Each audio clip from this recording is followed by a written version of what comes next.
भारत और रशिया आज की डेट में फ्रेंडशिप गोल सेट कर रहे हैं। मुश्किल की स्थिति में मित्रता कैसे निभाई जाती है ये कोई भारत से सीखे। शुरुआत में तो अमेरिका, ब्रिटेन और कई सारे यूरोपियन देश भारत को रशिया के साथ संबंध तोड़ने के लिए लगातार कह रहे थे, लेकिन अब तो उनकी तरफ से भी भारत को ज्ञान बांटा जाना बिल्कुल बंद हो गया है। उनको भी एहसास हो गया है कि भारत यूक्रेन युद्ध के चलते रशिया के साथ अपने संबंध खराब नहीं करेगा। रशिया के ऊपर वेस्टर्न देशों द्वारा सैंक्शंस थोपे जाने के बाद जो भारतीय कंपनी रशिया के साथ ट्रेड करना चाहती है उनको भी भारतीय सरकार द्वारा बिल्कुल नहीं रोका जा रहा है। भारत की प्राइवेट रिफाइनरीज भी स्टेट ओन्ड रिफाइनरीज की तरह रशिया से बड़ी मात्रा में क्रूड ऑयल परचेज कर रही हैं। ऐसा नहीं है कि सभी इंडियन कंपनीज रशिया के साथ टाइज रखना चाहती हैं। कुछ दिन पहले खबर आई थी कि यूक्रेन युद्ध के चलते रशियन कोल के बड़े बायर टाटा स्टील्स ने फैसला किया है कि वो रशिया से कोल प्रोक्योरमेंट को रोक देंगे, यानी टाटा स्टील्स रशिया से कोल खरीदना बंद कर देगा। टाटा का बिजनेस भारत के साथ साथ कई सारे वेस्टर्न और यूरोपियन देशों में फैला है, जहां से टाटा को मेजर प्रॉफिट होता है। इसलिए टाटा ने रशिया के साथ टाइज खत्म किए थे।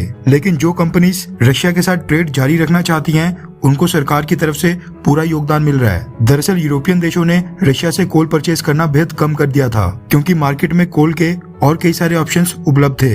लेकिन रशियन कोल की डिमांड में आई कमी को पूरा करने का काम आज की डेट में भारत कर रहा है। खबर ये निकल कर आ रही है कि टाटा के रशिया से कोल ना परचेज करने पर भी भारत आज भी बहुत ही ह्यूज क्वांटिटी में रशियन कोल परचेज कर रहा है। रेफरेंस के लिए आपकी स्क्रीन के ऊपर the economic times energy world के आर्टिकल का स्क्रीनशॉट है, जिसके मुताबिक JSW स्टील्स ने रशिया से पल्वराइज्ड कोल इंपोर्ट्स पहले से बहुत ही ज्यादा क्वांटिटी में बढ़ा दिए हैं। जिसके मुताबिक JSW स्टील्स ने रशिया से पल्वराइज्ड कोल इंपोर्ट्स पहले से बहुत ही ज्यादा क्वांटिटी में बढ़ा दिए हैं। वैसे जिनको नहीं पता उनकी जानकारी के लिए बता दूं कि पल्वराइज्ड कोल जो कि काफी फाइन पार्टिकल्स की फॉर्म में होता है, उसका इस्तेमाल स्टील मेकिंग प्रोसेस में किया जाता है, क्योंकि इसके छोटे छोटे फाइन पार्टिकल्स गैस की तरह बहुत ही इजीली बर्न हो जाते हैं। और दूसरा तो इसको बर्न करने पर ये ह्यूज अमाउंट में थर्मल एनर्जी पैदा करता है। स्टील मैन्युफैक्चरिंग और इंडस्ट्रियल यूज के लिए पल्वराइज्ड फॉर्म में कोल को अप्रोप्रिएट माना जाता है। JSW स्टील्स भारत के टॉप स्टील मेकर्स में से एक है। रशिया यूक्रेन युद्ध शुरू होने से पहले JSW स्टील्स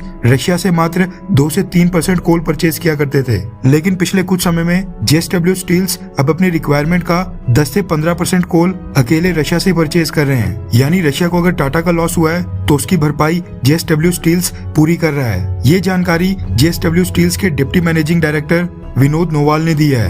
हालांकि उन्होंने ये नहीं बताया कि क्या रशिया से ये पल्वराइज्ड कोल डिस्काउंटेड प्राइस के ऊपर परचेज किया जा रहा है या फिर नहीं। पहले क्रूड ऑयल, फिर नेचुरल गैस और अब कोल, ये तीनों रशिया की कमाई का बहुत ही बड़ा साधन है। और यूक्रेन युद्ध शुरू होने के बाद रशिया इनको बेचकर होने वाली कमाई के ऊपर पूरी तरह से डिपेंडेंट हो गया है। ऐसे में रशिया से क्रूड ऑयल, गैस और कोल तीनों चीजें परचेज करके भारत आज की डेट में रशिया की बहुत ही बड़ी सहायता कर रहा है।